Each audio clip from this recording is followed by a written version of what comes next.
Ladies and gentlemen, dear Ghanarians, es lebe Deutschland, es lebe das Großdeutsche Reich. Sie! Film and modern media play a pretty significant role in the preservation of key events and major personalities all through human history. A good example of this we have already covered in one of my previous videos on how film immortalized General Idi Amin Dada of Uganda. Feel free to give that a visit. Anyway, on track with this video's discussion, I would love to introduce you to one of the wackiest adaptations of one of history's most infamous leaders, who has been repeatedly satirized in productions spanning over half the past century. Schön, mein Führer. Hey, man, you're German. All Germans. That's right. And just to be clear, not a word of this is meant to be construed as an excuse or an alleviation of the atrocities carried out by this man, but these satirical impersonations born from these adaptations. I'm telling you, man, that's the funny thing about Hitler. And before you point that accusatory finger at me, most of you do have your favorite spoof version of this figure, be it in Mo Howard's interpretation of this character in 1940's You Nazi Spy, to Charlie Chaplin's take of the same character in The Great Dictator, also in the 1940s, to Dick Shawn's portrayal of the general in 1968's The Producers, or the actually dramatic performance by Bruno Ganz in 2004's Downfall, which was actually not a satire, but the early internet did have its fun with it, with some of my personally favorite renditions of this being these Kenyan memifications. Nimbana huyo dem! Kumba mwiko ya mtu hata anaibu! 50 million! Na wife yangu anajipaka mafuta ya kukaanga mboga! Jeder hat mich belogen, sogar die SS! Die gesamte Generalität ist nichts weiter als ein Haufen niederträchtiger, treuloser Feiglinge! Mein Führer, ich kann nicht zulassen, dass die Soldaten, die für Sie verbringen... Nicht als Feiglinge! Verreiter, versagt!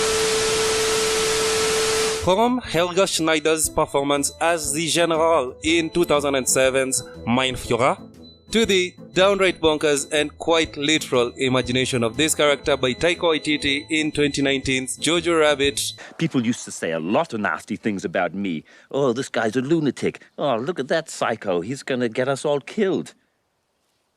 The character of Adolf Hitler has been subject to many a satire, caricature, spoof, meme, parody and all other comedic art forms in between. Dass Sie das mal machen. Unter welchem Namen soll ich denn Ihre E-Mail eintragen? Na, unter meinem natürlich, Adolf Hitler. Heißen Sie wirklich so? Nein, ich heiße natürlich nicht wirklich so. In Wirklichkeit heiße ich Schmuel Rosenzweig. Na, das ist doch super. Schmuel ist doch doof. Schmuel schreibe ich das mit H? Das war ein Scherz, Fräulein Krömeier. Ach so. And yet, with all this in mind, nothing actually could have prepared me for African Kung Fu Nazis.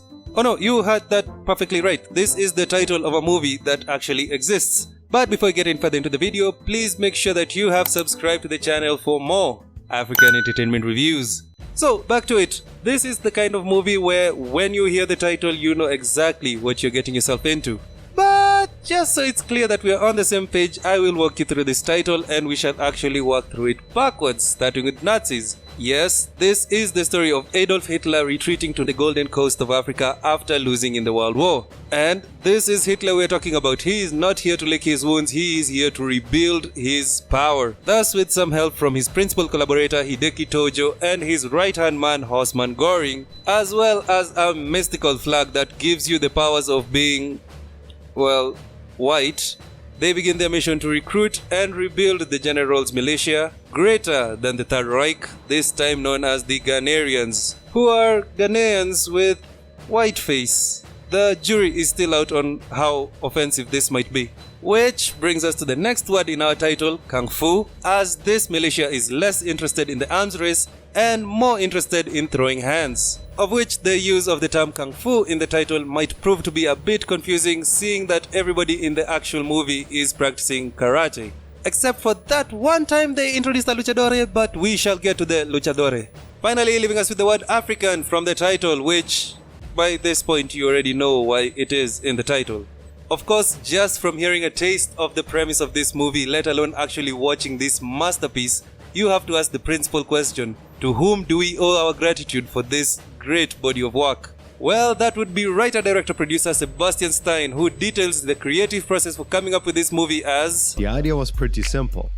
I guess my line of thought was, well, I'm German, I love kung fu movies, and yeah, would be nice to go to Africa. But filmmaking is a huge endeavor and one that shouldn't be undertaken solo. Therefore, Sebastian recruited his lifetime friend Yoshito Akimoto, as well as enlisting local assistance from Ghanaian director Samuel Nkasa, better known as Ninja Man, and producer Danny Boy, the producer man. And this crew pulled nothing short of a miracle, turning the reported budget of approximately $10,000 into the masterpiece we have before us today is an astonishing feat.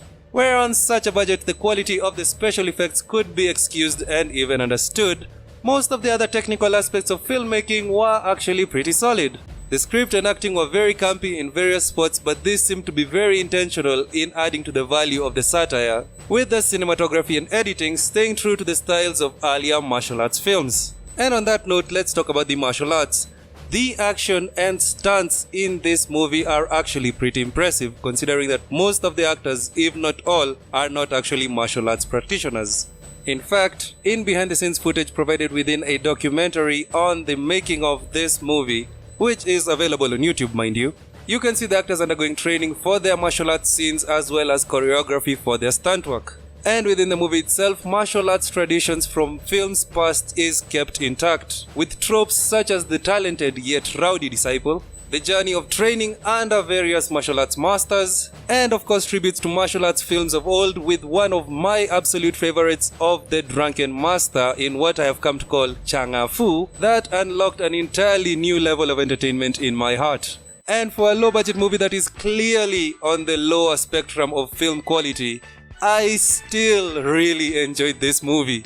Now, it is no debate that everybody loves a good movie. However, at this point, it is no secret that I have a soft spot for low-budget African action films, especially those that have so much passion woven into them. We've actually gone through this entire discovery in my previous video on Who Killed Captain Alex, and African Kung Fu Nazis is just another movie that serves as proof of the same. And I have to say that the ratings and reviews that this movie actually received prove that I am not the only one out there. Now, I am usually very skeptical about people relying on audience and critical ratings to support their reviews. However, that becomes increasingly difficult when your movie has a 100% audience score. Well, granted that this score is an aggregate of 3 user reviews. But other than on Rotten Tomatoes, across the board on various different platforms, this movie still has very many positive audience reviews. Mostly speaking along the lines of so bad it's good, but those are exactly the makings of a cult classic film. And similar to my deep dive into Who Killed Captain Alex, the filmmaking of this movie oozes the same level of passion. This is very evident in the enthusiasm and commitment of both the cast and crew. In the behind the scenes, it is very clear that they are having as much fun creating this as we have watching it. But even more than that, in how it translates into the actual scenes of the movie. Heck, they were so passionate about this project, they had an entire song commissioned specifically for it. African Kung Fu, Kung Fu Nazis, Kung Fu Nazis, African Kung Fu, Kung Fu Nazis, Kung Fu Nazis. Which I heard so much before recording this, I actually slip in my pronunciation of Kung Fu to Kung Fu.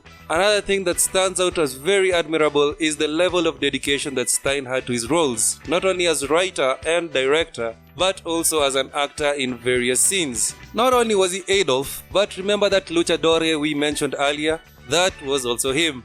And if you look into the background of this scene, this DJ, clearly also him.